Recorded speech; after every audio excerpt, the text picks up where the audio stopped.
আজি ভিডিঅ'টো একেবাৰে দুপৰীয়াৰ পৰা আৰম্ভ কৰিছোঁ খানা বনোৱাৰ পৰা। এয়া মই ভাত বনাবলৈ চাউল তিয়াই থৈছোঁ বাটিত, আৰু কেইটামান এনেকৈ চাউল লৈ লৈছোঁ, আৰু এইকেইটাও ধুই মই তিয়াই থ'ম। আজি যিহেতু নিৰামিষ বনাম, বহুত দিনতে এবাৰ ট্ৰাই কৰিছোঁ, ৰেচিপিটো ভাল লাগিলে, সেয়ে ভাবিলোঁ আজি আকৌ বনাওঁ। নিৰামিষ যিহেতু, নিৰামিষ মানে কি, এইকেইদিন আমাৰ নিৰামিষে চলি আছে।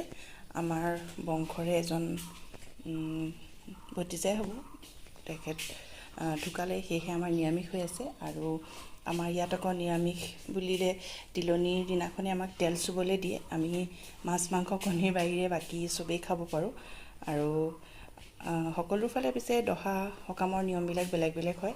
আমাৰ ইয়াত মানুহ ঢুকালে তেনেদৰেই তিলনীৰ দিনাখনেই তেল চুবলৈ দি দিয়ে। আপোনালোকবিলাকৰো চাগে নিয়মবিলাক বেলেগ বেলেগ ধৰণৰ, আৰু সকলোৰে নিয়মবিলাক বেলেগেই হ'ব জেগাভেদে। আৰু আপোনালোকে জনাবচোন কমেণ্ট কৰি, এনেই জানিবলৈ পালে ভাল লাগে আৰু দিয়কচোন। আৰু তেতিয়ালৈকে এইখিনি তিয়াই লওঁ।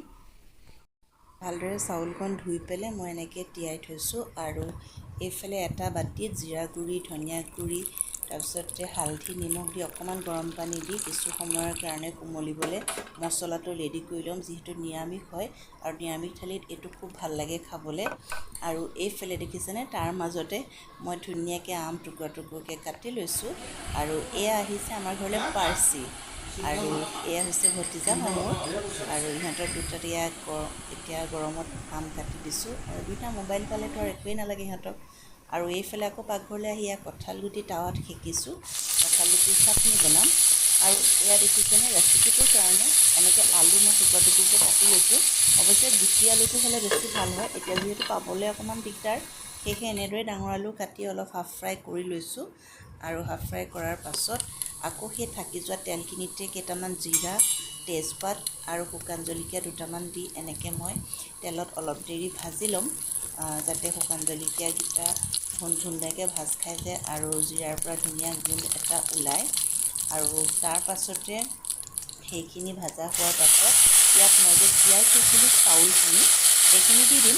আৰু চাউলখিনি দিয়াৰ পাছত কিছু সময় ভাজি থাকিম, যাতে ইয়াৰ পৰা যিখিনি পানী ফুটিছে নহয়, সেই পানীখিনি যাতে নাইকিয়া হৈ যায়। আৰু এইফালে তেতিয়ালৈকে মোৰ টাৱাত কঁঠাল গুটিখিনিও সেকি হোৱা হৈ গ'ল। আৰু এই সেকি লোৱা কঁঠাল গুটিখিনি খুন্দিবৰ কাৰণে, মানে বাকলি এৰিবৰ কাৰণে খুন্দনাটো খুব জৰুৰী। আৰু এইফালে দেখিছেনে, ভাজি হোৱা চাউলখিনি অকণমান যেতিয়া ফুটো ফুটো হৈছিলে, তাত মই সেই মছলাৰ গোটেই মিশ্ৰণখিনি ইয়াত ঢালি দিছোঁ, আৰু সেইখিনিতে সিজিবলৈ দিম চাউলখিনি। আৰু এইফালে এয়া চাওক, কঁঠাল গুটিখিনি মই ধুনীয়াকৈ এৰুৱাই ল'লোঁ। খুন্দনাই যদি খুন্দি দিয়ে খুব ধুনীয়াকৈ এৰাই যায়। আৰু এয়া এতিয়া চাউল আৰু তেলটো বেলেগ বেলেগ হ'বলৈ ধৰিছে, আৰু এতিয়াই মই ইয়াত ভাজি থোৱা আলুখিনি দি দিম। আৰু আলুখিনি দিয়াৰ পিছত খুব ধুনীয়াকৈ কিছু সময় ঢাকন দি দি ভাজি থাকিম, যাতে ইয়াত যিখিনি এক্সট্ৰা পানী আছে পানীখিনি নাইকিয়া হৈ যায়। আৰু শেষত এই ৰেচিপিটোত দুটা ইনগ্ৰিডিয়েণ্টছ দিব, সেইকেইটা বহুত জৰুৰী হয়, আৰু সেইকেইটা দিবই লাগিব, নহ'লে খাবলৈ খুব বেয়া হয়। এয়া দেখিছে, মই ইয়াত আকৌ অকণমান গৰম পানী দিছোঁ, যাতে ইয়াত যিটো চাউল হৈ আছে সেইটো একেবাৰে গুড়ি হৈ যায়। আৰু ইফালে এখন কেৰাহী লৈছোঁ, তাত অকণমান মই তিল খুন্দি লৈছোঁ। আৰু এয়া দেখিছেনে, দুটা ইম্পৰ্টেণ্ট ইনগ্ৰিডিয়েণ্টছ কৈছিলোঁ, তাৰে এটা হৈছে গৰম মছলা। এয়া মই গৰম মছলা দি দিছোঁ, আৰু পানীখিনি অৱশ্যে শুকাব লাগিব। আৰু এতিয়া ইয়াত দি দিম অকণমান মই ঘি, আৰু এইকেইটা খুবেই ইম্পৰ্টেণ্ট হয়। আৰু ইয়াত যিটো গ্ৰেভি হৈছে সেইটো সম্পূৰ্ণ শুকাব লাগিব, শুকালেহে খাবলৈ ধুনীয়া হয়। এইখিনি দেখিছেনে, দেখিবলৈ ইমান ধুনীয়া হৈছে ন, খাবলৈও খুব ধুনীয়া হয়।